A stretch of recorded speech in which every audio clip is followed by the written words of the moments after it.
Hey there, Terry here. Just a quick announcement that if you like giving voice to depression, you might also like my new podcast, Recoverable. On it, I will be asking experts the top 10 most searched questions about different addictions and mental health conditions and therapies. Look for Recoverable wherever you get your podcasts. Hello and welcome to the Giving Voice to Depression podcast, brought to you by Recovery.com, the best place to find mental health and addiction treatment for anyone, anywhere. Each week, we profile a guest who shares openly about their mental health journey. They share because they understand that when people don't talk about their depression or other mental health conditions, those of us who do struggle with them can feel like we're the only ones, that there's something wrong with us, and that no one understands. We understand. I'm Terry McGuire, the creator and co-host of this podcast. You have my promise that we'll keep it real here. Depression is real, and we're not going to sugarcoat our discussions about it. Hope is also real, and you'll get a dose of that here too. I'm Carly McCullough, a licensed social worker and educator, and Terry's daughter. We've both experienced depression and also support loved ones struggling with it. We're here to normalize talking about depression and mental health in our communities, as well as our families. And to share real-world tested strategies that have worked for other people who have walked similar paths. Thanks for joining us. We record a couple new interviews each month and also replay some of our best ones from the archive so that newer listeners don't miss out on those. This episode is from the early years when my Aunt Bridget was co-hosting. Hello, Bridget. Hi, Terry. As a mother of two teens, I gotta say, it can be really difficult to distinguish between surly teen behavior and a true red flag that is something more serious and that demands attention. And today's guest, Sally, shares with us her story in hopes of reminding us all to stay alert and to pay attention and to support our youth. And at nearly 70, she's looking back at her 10-year-old self and her 13-year-old self and saying there were signs and there were things that could have and should have been done, but weren't. And it was a different time, but we don't have that excuse anymore. So she's asking us to listen and pay attention to those 10-year-olds or whatever-year-olds in our lives, to tune in and step in. Right. And yet she's doing that without blame. She's saying that it was a lack of education, which I really appreciated. And here's Sally giving voice to depression.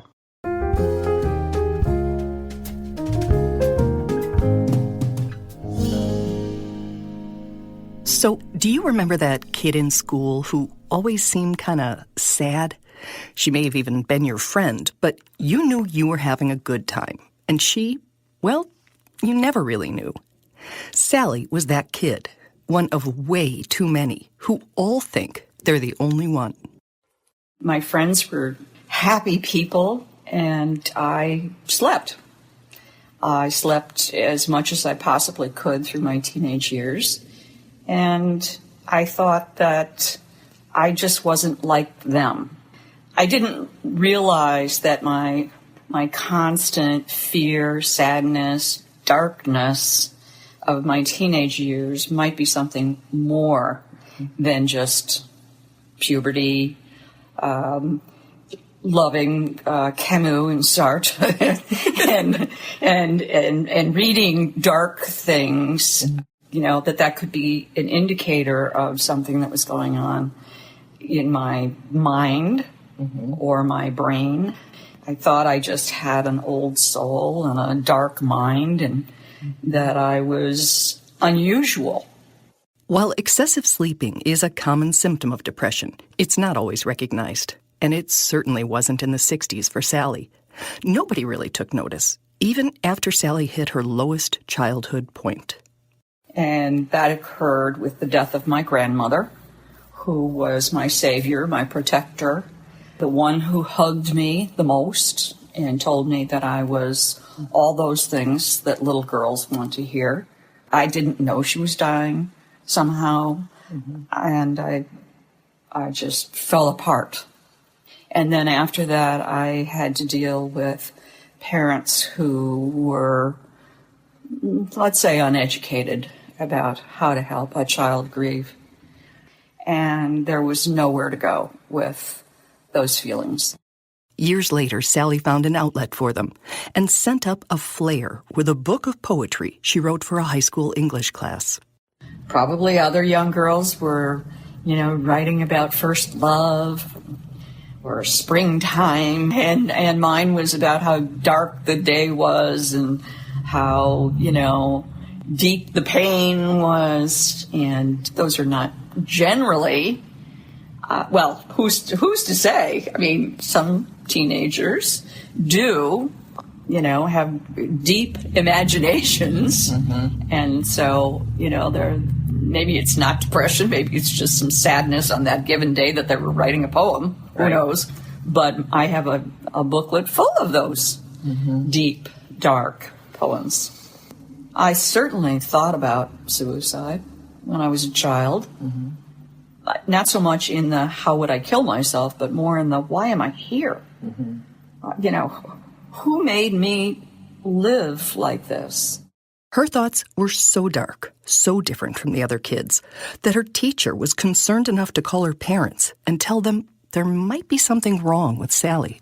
They did not tell me that the teacher had called, or they didn't ask me any questions. Like, how are you? Like, how are you? Yeah, I don't remember that at all. If they did, I just shoved it off into a corner and took a nap. Mm-hmm. So I do believe that it was shame, or maybe even guilt, or it could have been the influence of the United States Marine Corps, World War II, upon my father, yes, who said, as a family, we can take care of this.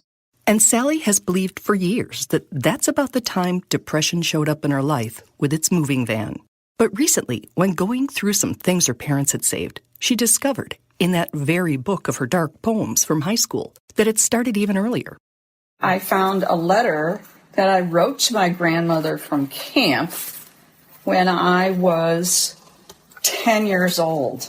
Okay. And in the envelope with the 4-cent stamp, and it was probably pre-addressed. I know I didn't ever write this sort of thing to my parents. Would you like to hear it? I'd love it. Dear Grandma, I'm having a nice time, but I wish I were with you. It's so lonely. Right now, I'm alone. The rest are out getting leaves for a scrapbook. I feel like crying because I miss you so much. Last night and this morning, it rained. So I guess I might be having fun. I better close before I break down and cry. So goodbye, your granddaughter. I guess I might be having fun? Well, I guess I might have been having fun. I don't know. And Sally really doesn't know, because camp might have been a truly wonderful time, but her childhood depression simply didn't allow her to experience it. But now, at 69, Sally wants that history to be history.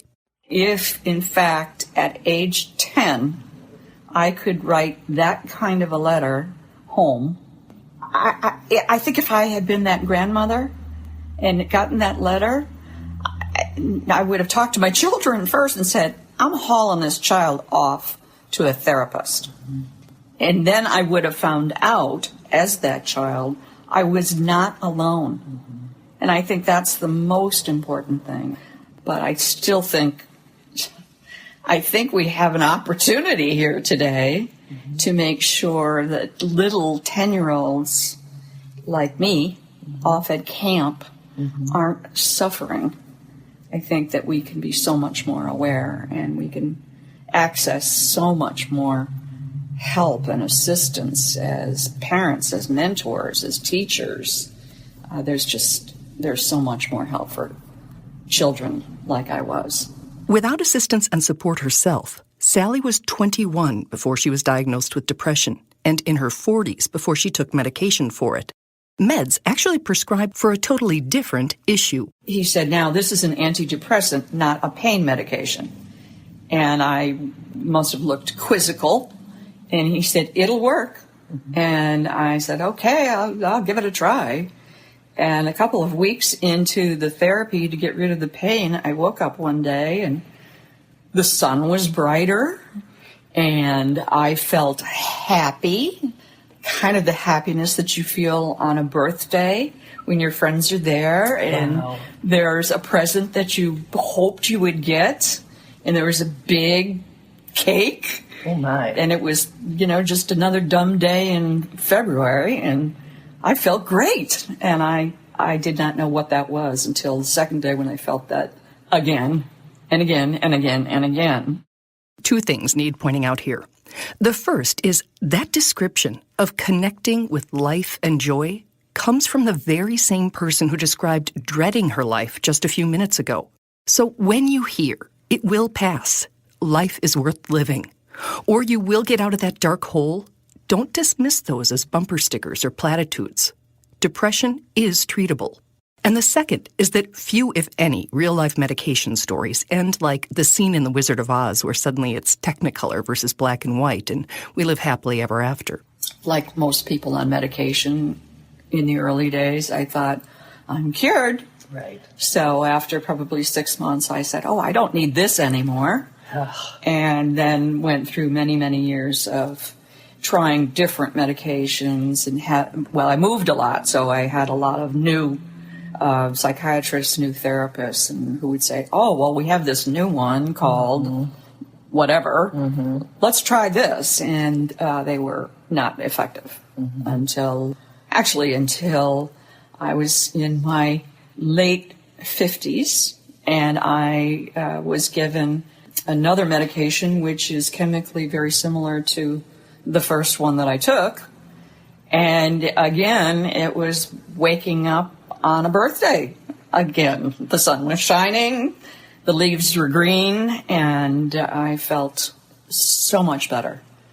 And in talking with the psychiatrist at the time, he said, "You will probably need to be on medication every day of your life. If for any reason you have some intellectual or rational thought that you shouldn't be on medication, call me immediately, because you cannot stop taking medication. You have to let it get out of your system." But he said, "But I don't advise that you ever do that." And so I have not. I've always taken my medication. And Sally built and has a life she's proud of. And managed to have a career, ultimately. A good career. It was a good career, absolutely. It's powerful. It started out slowly. Built myself into a vice president of a multinational corporation. And lived in Manhattan and, with all the bells and whistles that one can achieve in a career. And fleetingly and situationally sought therapy. I have wonderful things in my life. I've got a puppy, all of the wonderful things, and yet it's still that pit you fall into. We asked Sally to describe her pit, and she immediately spoke of a beautiful navy blue wool coat she used to have.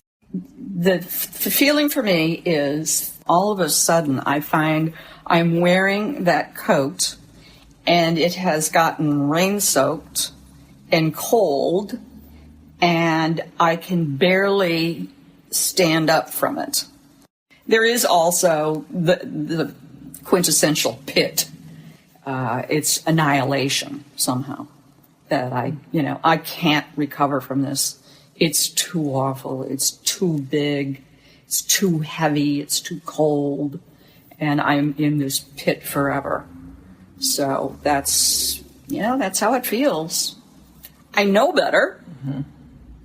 And sometimes I wonder how I know better.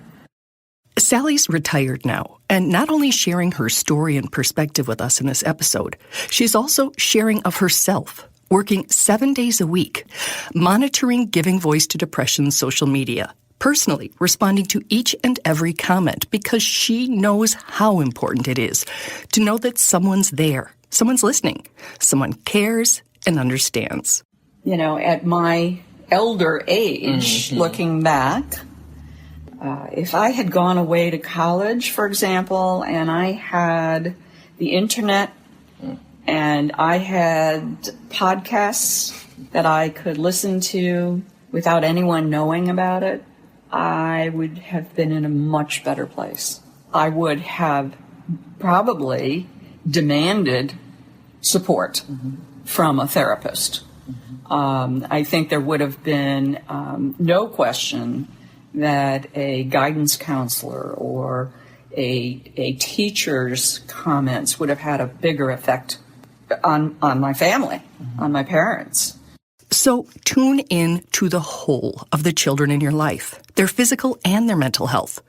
We put a lot of Band-Aids on a lot of scraped knees, but we don't routinely ask if everything's okay, really okay, when something seems off with a child. And so I think, if by ending the stigma, by educating everybody about what this is, we can get to the point where children who have depression, no matter what age, are identified and are directed toward the help they need, including every member of their family. Can I say it depresses me when I find out how many youthful suicides there are? And they need not be. I think looking back, any help that I would have been given, and by that I mean qualified help, Right. would have changed the direction of my life. Well, I'm glad you're still here. Thank you. I'm happy to be here too.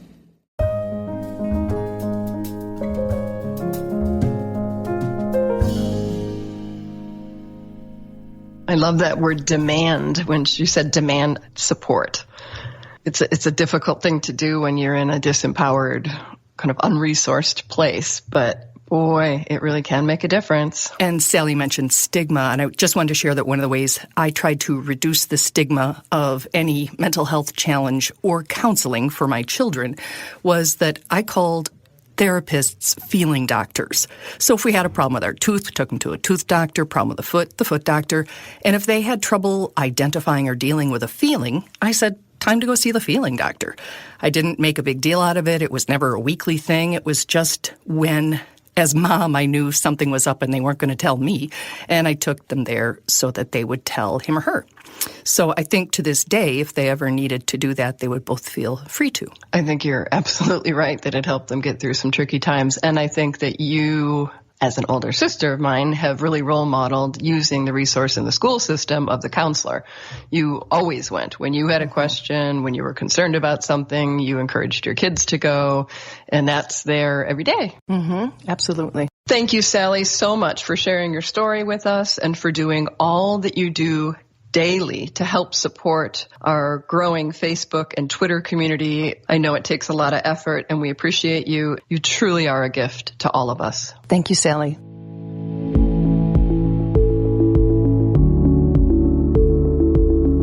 We really hope that this discussion helps give some language or context to your own depression or ideas for how to support someone else in your life living with it. We invite you to check out the hundreds of episodes in our archive and to explore both the Resource Hub and treatment options on recovery.com. Depression is too dark a road to walk alone. We'll be back next week.